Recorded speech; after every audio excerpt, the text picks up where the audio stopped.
Per il gruppo dell'Alleanza Progressista di Socialisti e Democratici, l'onorevole Flašíková-Beňová per 2 minúty.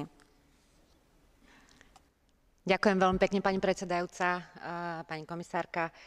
Podľa klasifikácie organizácie Freedom House niektoré členské krajiny, ako napríklad Taliansko, Bulharsko či Rumunsko, sú z hľadiska slobody prejavu tlače len čiastočne slobodné. Je treba povedať, že Únia ako celok v tejto oblasti toho zatiaľ veľa nespravila. Pred necelým rokom napríklad Európsky parlament odmietol uznesenie o nedostatočnej slobode médií v Taliansku a túto tému označil za národnú záležitosť. Ako však môže byť sloboda prejavu národnou záležitosťou, keď podľa Charty základných práv Európskej únie má každý právo na slobodu prejavu a rešpektuje sa sloboda a pluralita médií? Charta je právne záväznou súčasťou Lisabonskej zmluvy.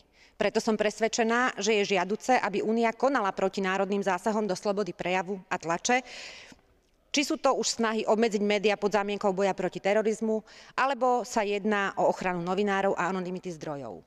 Istá miera harmonizácie legislatívy v tejto oblasti bude nevyhnutná, ak chceme, aby Únia efektívne presadzovala slobodu prejavu a tlače.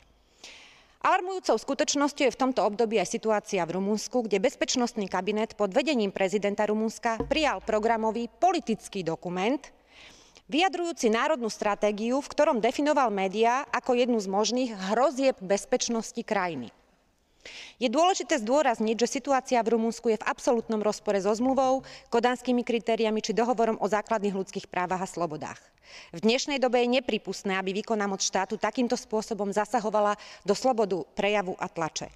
Jednoznačne musíme takýto postup Rumunska odmietnuť a vyzvať rumunských vládnych predstaviteľov na zmenu národnej legislatívy a jej zosúladenie so základnými a zásadnými právnymi dokumentami, na ktorých je Únia založená.